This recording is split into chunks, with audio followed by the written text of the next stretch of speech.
Hello दोस्तों, मैं psychologist and hypnotherapist Shalini Pandey आप सभी का एक बार फिर से अपने स्टूडियो में स्वागत करती हूँ। तो दोस्तों, आज मैं बात करने वाली हूँ कि कैसे आप सीबीटी की प्रैक्टिस से अपनी ओसीडी को कोसों दूर कर सकते हैं बिना मेडिसिन के। तो दोस्तों, अब मैं एक सीरीज स्टार्ट कर रही हूँ जो कि ओसीडी पर होगा। तो अगर आप उसको स्टेप वाइज स्टेप देखते जाएंगे, वैसे ही वैसे उस पर आप प्रैक्टिस करते जाएंगे, तो आप अपने ओसीडी से डेफिनेटली बाहर आ जाएंगे। तो दोस्तों, सबसे पहले सोल्यूशन को बताने से पहले, टेक्निक को अप्लाई करने से पहले मैं बताना चाहूँगी कि आखिर ओसीडी क्या है। तो जिन लोगों को पता है, बहुत अच्छी बात है। अगर जो लोग डीप में जानना चाहते हैं ओसीडी के बारे में, तो उसका लिंक मैंने डिस्क्रिप्शन बॉक्स में दे रखा, आप वहाँ पर देख सकते हैं कि ओसीडी क्या है। और यहाँ पर मैं शॉर्ट में बताना चाहूँगी कि ओसीडी में ऐसा होता है कि कोई इमेज या कोई थॉट्स या कोई इम्पल्स उठते हैं बार बार, या फिर कोई जो इमेज रहता है माइंड में, कोई ऐसे चित्र आते हैं बार बार जो कि आप नहीं चाहते हैं, लेकिन वह थॉट, वह इमेज बार बार आपके माइंड में आता है और आपको उससे परेशानी होती हो, तो वह होता है ऑब्सेशन। और उन उस ऑब्सेशन को दूर करने के लिए जब कोई आप एक्ट करते हैं, तो उसको कहते हैं कंपल्सन। जैसे कि मन में थॉट आया कि मेरे हाथ गंदे हैं, या फिर मेरा हेल्थ खराब हो जाएगा, मेरे हाथ में जर्म्स लगे हुए हैं। आपका हाथ क्लीन है, लेकिन आपको ऐसे थॉट्स आया, सिर्फ और सिर्फ थॉट आ गया, और फिर आपने जाके हाथ को धुल लिया। तो यहाँ पर थॉट आना ऑब्सेशन हो गया और हाथ को धुलना कंपल्सन हो गया। तो ऐसे बहुत सारे अनगिनत obsessive and compulsive thoughts and behaviour होते हैं। तो यहाँ पर मैं कुछ एग्जाम्पल्स भी आपको देती रहूंगी। तो अगर आपको इनमें से कोई भी इमेज आता, बहुत से लोगों को रिलीजियस ओसीडी होती है, तो गॉड को लेकर के, भगवान को लेकर के उनको ऐसे थॉट्स आते हैं, वो फिर एक्ट करते हैं। जैसे कि ये थॉट आना कि मैंने कोई गलत काम किया है, या फिर भगवान मुझे पाप दे देंगे, और यह थॉट आने पर वह जहां पर भी भगवान को देखे, नमस्ते करे, सलाम करे, हमेशा बार बार, और इन सारे एक्ट में उनका समय बहुत ज्यादा जाता हो, और टाइम की बहुत ज्यादा, उसमें सारा टाइम और माइंड उसी के साइड फोकस रहता है, तो वहां पे हम उसको ऑब्सेशन कंपल्सन में लेते हैं। दोस्तों, अब हमारे माइंड का जो भी पैटर्न है, वो लगभग सबका एक ही जैसे होता है। थॉट तो सबको आते हैं, भगवान को लेकर एक नॉर्मल व्यक्ति को भी थॉट आते होंगे कि हाँ, भगवान मुझे सजा ना दे, लेकिन जिनको ऑब्सेशन रहता है, ऑब्सेशन कंपल्सन रहता है, उनको उनका ये थॉट जो है वो एक्सट्रीम में चला जाता है, बहुत ज्यादा हो जाता है। तो अब हम यहाँ पर स्टार्ट करते हैं, देखते हैं कि आखिर कैसे हम इससे बच सकते हैं, कैसे ओसीडी को अपने दूर कर सकते हैं। अब अपने माइंड को थोड़ा सा समझते हैं। जैसे ये एक रोड है, हमारा माइंड जो है एक रोड है, और उस पर चलने वाली गाड़ियां जो है वह हमारे थॉट्स है। तो जैसे एक ट्रैफिक पुलिस है, अगर वह रोड पर चलने वाले हर गाड़ियों को रोकता रहेगा, बार बार रोकेगा, तो फिर क्या होगा, वहां पर ट्रैफिक जाम लग जाएगा, और फिर क्या होगा, जो रूट है सब हौच पौच हो जाएगा, बहुत गड़बड़ी हो जाएगी, एक्सीडेंट भी हो सकता है, कुछ भी हो सकता है। फिर मतलब हमारी जो सुविधा है, जो ट्रैफिक पुलिस जिस लिए रखा गया है, वह असुविधा में बदल जाएगा। तो वैसे ही हमारा ये जो थॉट्स है, वह हर व्यक्ति के माइंड में एक दिन में 60,000 थॉट्स आते हैं। अगर उन सारे 60,000 थॉट्स पर ही हम अपना फोकस करते रहेंगे, तो क्या होगा, तो गड़बड़ी होगी। यस, डेफिनेटली गड़बड़ी आ ही जाएगी। हम जब थॉट्स में ही उलझे रह जाएंगे तो हम अपने डेली के रूटीन के कामों पर फोकस नहीं कर पाएंगे, उनको कर ही नहीं पाएंगे या फिर अच्छे से नहीं कर पाएंगे।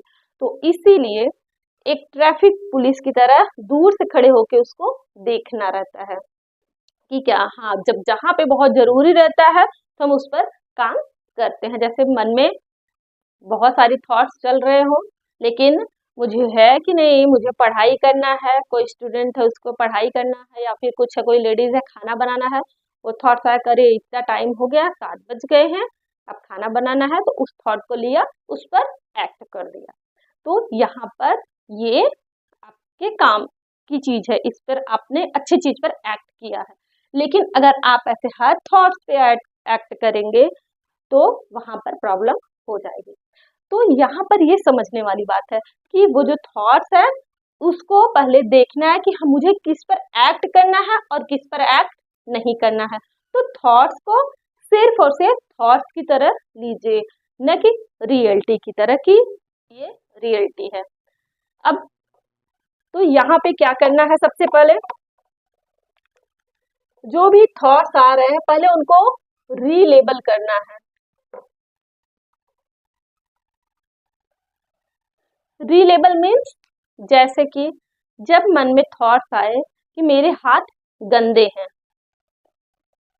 तो वहां पर आपको खुद से बताना है कि नहीं, ये सिर्फ और सिर्फ मेरा थॉट्स है, मेरे ओसीडी का थॉट है। ऐसा नहीं है कि मेरे हाथ गंदे हैं, मैं अभी धुल के आया हूँ बहुत ही अच्छे से, मैंने अपने हाथों से कॉन्शियस होकर अपने आंखों से देखा है अच्छे से, फिर उसके बाद मैंने धुला है, तो मेरे हाथों में जर्म्स नहीं है, ये मेरे ओसीडी के थॉट्स हैं। जब उसको आप ऐसे रीलेबल करेंगे तब आप उससे रिलीफ पाएंगे, खुद को हल्का महसूस करेंगे, क्योंकि आप पहले उससे पहले लेबल में क्या किए कि अब मेरे हाथ गंदे हैं, बहुत ज्यादा इसमें जर्म्स है, अगर मैं नहीं धुलूंगा तो मुझे बेचैनी होगी, घबराहट होगा या मेरा हेल्थ खराब हो सकता है। ये सब आपकी लेबलिंग थी, लेकिन अब इस लेबल को हटा करके आपको उससे नया लेबल लगाना पड़ेगा कि नहीं, ये मेरी ओसीडी का थॉट है और मुझे ऐसा कुछ भी नहीं होने वाला है। तो जब भी आपको गंदगी के थॉट्स आए या फिर भगवान का पाप देने का ऐसा थॉट्स आए, तो आपको सबसे पहले यही करना है कि बोलना है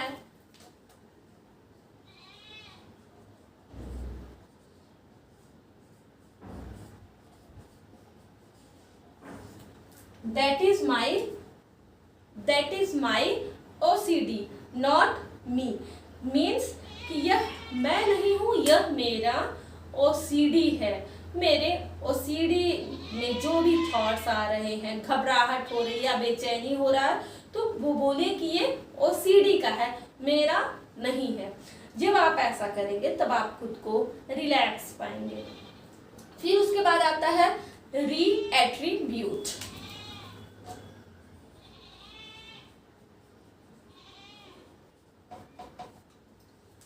बहुत सारे लोगों के मन में यही थॉट्स आता है कि आखिर मेरे साथ ही ऐसा क्यों हो रहा है, क्या बातें हैं कि जिसकी वजह से ये बीमारी मुझे हो गई या मुझे परेशानी हो रही है। तो यहाँ पर यह समझने वाली बात है कि जो हमारे माइंड में जो भी प्रॉब्लम्स होते हैं उनका कारण ये हो सकता है केमिकल इम्बैलेंस या फिर हमारी लर्निंग हो सकती है।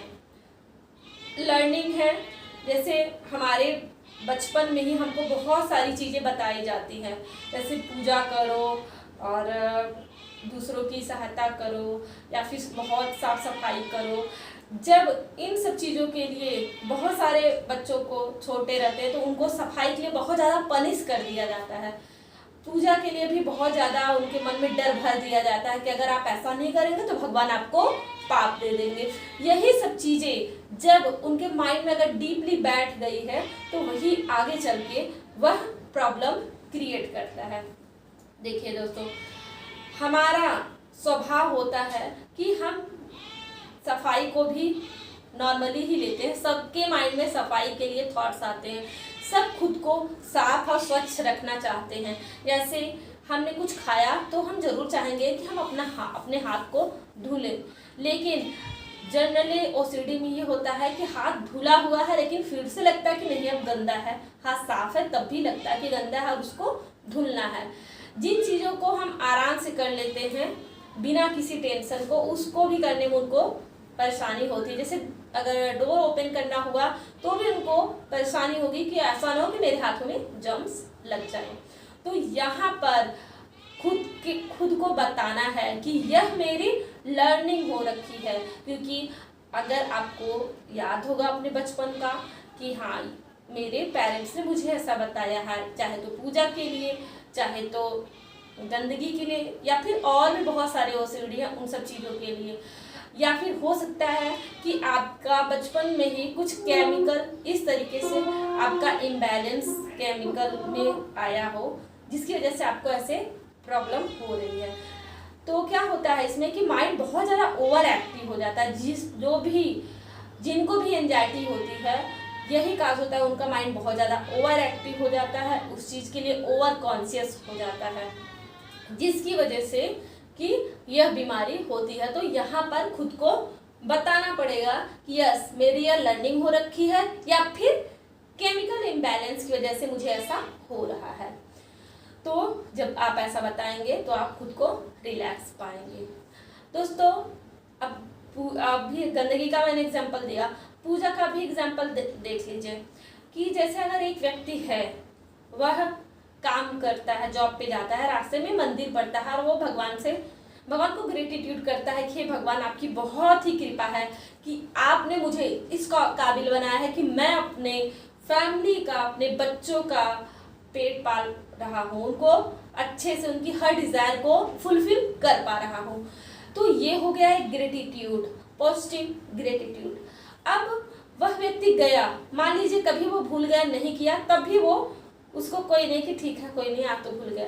लेकिन जिसको ओसीडी रहेगा तो वो वहाँ पर अगर वो भूल जाएगा तो उसको इतना फियर होगा कि हो सकता है कि वह लौट कर आए, चाहे तो भले से काम में देरी हो जाए, और वो पहले भगवान का पैर छुएगा, मंदिर में जाएगा, दर्शन करेगा, और यह काम वो बार बार भी कर सकता है। तो यहाँ पर वह व्यक्ति फियर से आया है। एक व्यक्ति है जो कि नॉर्मल व्यक्ति है, वो ग्रेटिट्यूड कर रहा है भगवान को, और दूसरा है जो कि अपने फियर को मिटाने आया है, लेकिन वह फियर बहुत ही टेम्परेरी के लिए उसको रिलीफ मिलता है, लॉन्ग टाइम के लिए रिलीफ नहीं मिलता है। तो यहाँ पर आप खुद को बताइए कि ये आपकी लर्निंग हो रखी है या फिर केमिकल इम्बैलेंस की वजह से ऐसा हो रहा है।